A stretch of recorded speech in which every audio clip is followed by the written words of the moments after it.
Hello everyone, welcome back to my channel রেমার রূপকথা। আজকে আবার নতুন একটা ভিডিওতে তোমাদের সকলকে স্বাগত। আজ আবার আমি পূর্ব বর্ধমানের নতুন একটি মন্দিরে চলে এসেছি। আজকে এসেছি আমরা রাখাল রাজা মন্দির। এই মন্দিরটি অবস্থিত পূর্ব বর্ধমানের গোপালদাসপুর গ্রামে। এই মন্দিরে কবে বিশেষ অনুষ্ঠান হয় আর এই মন্দিরের কাহিনী কি তা তোমাদের সম্পূর্ণ ভিডিওতে জানাতে থাকবো, তাই স্কিপ না করে পুরো ভিডিওটা দেখতে থাকো।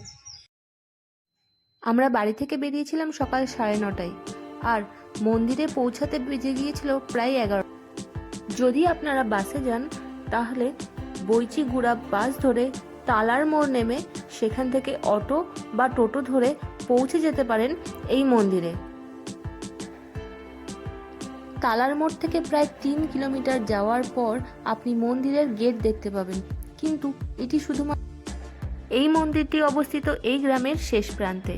কেন এমন নিঝুম নির্জন পরিবেশে মন্দিরটি তৈরি করা হলো, আর কেনই বা বিকেলের পর এই মন্দিরে কোনো মানুষের থাকার অনুমতি নেই, চলুন সেই কাহিনী।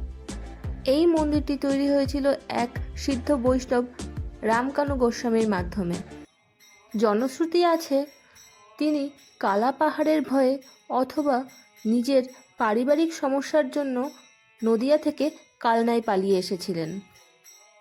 এরপর তিনি এই জঙ্গলেই সপরিবারে বাস করতে থাকেন এবং গোপীনাথের নিত্য সেবা দেন। একদিন জমিদার গোপাল দাস তার সঙ্গী সাথীদের নিয়ে জঙ্গলে শিকার করতে গিয়েছিলেন। ফেরার সময় তারা জঙ্গলের ভেতর থেকে ধোঁয়া উঠছে দেখতে পান। কৌতূহলবশত তারা সেখানে উপস্থিত হলে রামকানাই গোস্বামী তাদের সাদর অভ্যর্থনা জানান এবং প্রসাদ গ্রহণ করে তবে যেতে বলেন। গোপীনাথজির অসীম কৃপায় সেই ছোট্ট এক হাঁড়ি ভাতেই সকলের পরিতৃপ্তির সাথে, তাই জমিদার গোপীনাথের মাহাত্ম্য বুঝতে পেরে রামকানাইকে কিছু জমি দান করেন এবং মন্দির নির্মাণ করে দেন। তার নাম অনুসারেই এই গ্রামের নাম হয় গোপালদাসপুর।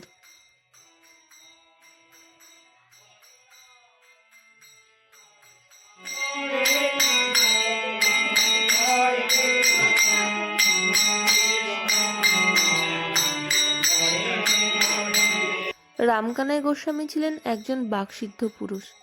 অজান্তেই তার দেওয়া অভিশাপে 3 দিনের মধ্যে তার ছোট ছেলের মৃত্যু হয়েছিল। সেই শোকে মগ্ন হয়ে সেই সিদ্ধ পুরুষ সংসার ত্যাগ করে সিদ্ধান্ত নিয়েছিলেন বৃন্দাবনের উদ্দেশ্যে রওনা দেওয়ার জন্য।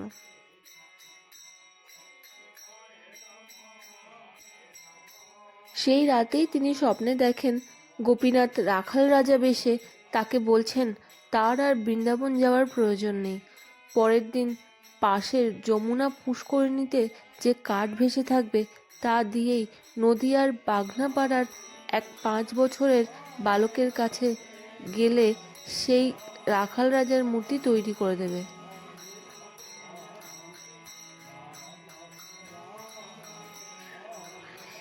স্বপ্নাদেশ পেয়ে রামকানাই পরের দিন পুষ্করিণী থেকে কাঠ সংগ্রহ করেন এবং বাঘনাপাড়ায় গিয়ে সেই বালক, যার নাম ছিল মহাদেব, তাকে দিয়ে এই মূর্তি তৈরি করান।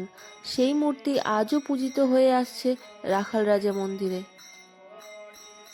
সকাল থেকে মোট 4 বার ভোগ নিবেদনের ব্যবস্থা করা হয়। বিকেলবেলা শীতল ভোগের পরে মন্দির ও তার চারপাশে কেউ যায় না। মানা হয় এই সময় রাখাল রাজা স্বয়ং তার সঙ্গী সাথীদের নিয়ে খেলা করেন। ভক্তজনের বিশ্বাস আর ভক্তিতেই তিনি সদা জাগ্রত।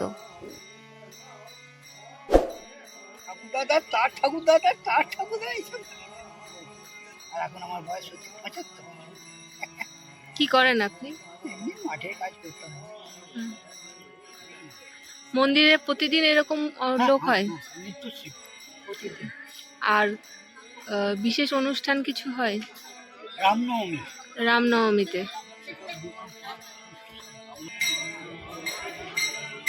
এই মন্দিরে ঠাকুরের নিত্য পুজো ও ভোগের ব্যবস্থা করা হয়। তাছাড়াও রামনবমী ও জন্মাষ্টমীতে এখানে বিশেষ অনুষ্ঠান হয়, যেটাকে কেন্দ্র করে বড় একটা মেলাও বসে। এই হলো মন্দিরের রন্ধনশালা, যেখানে ঠাকুরের 4 বেলা ভোগের ব্যবস্থা করা হয়। আপনারা চাইলে এখানে ভোগ গ্রহণ করতে পারেন। মাত্র 50 টাকা টিকিট মূল্য দিয়ে আপনারা এখানে প্রসাদ গ্রহণ করতে পারেন। মন্দিরে সকাল 9:30 থেকে পুজো শুরু হয়, বেলা 1:30 পর্যন্ত পুজো চলে, কিন্তু 11টার মধ্যে আপনাকে ভোগের জন্য কুপন কেটে নিতে হবে।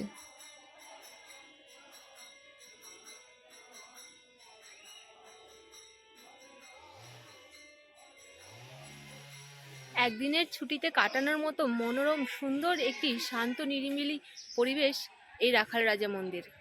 আপনি একদিনের জন্য এই মন্দিরে এসে সারাদিনটা কাটাতে পারেন।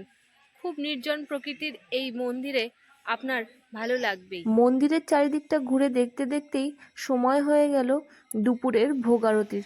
চলুন সেটাই এখন আমরা দর্শন করি।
কাকিমা একটু লবণ নিয়ে আসুন, কাকিমা একটু লবণ।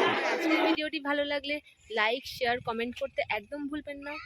আর আমার চ্যানেলটিকে যদি একদম নতুন দেখে থাকেন, সাবস্ক্রাইব করে নেবেন, যাতে পরবর্তী ভিডিওর নোটিফিকেশনগুলি সবার আগে আপনার কাছে পৌঁছায়। দেখা হবে পরবর্তী ভিডিওতে। ততদিন ভালো থাকবেন, সুস্থ থাকবেন।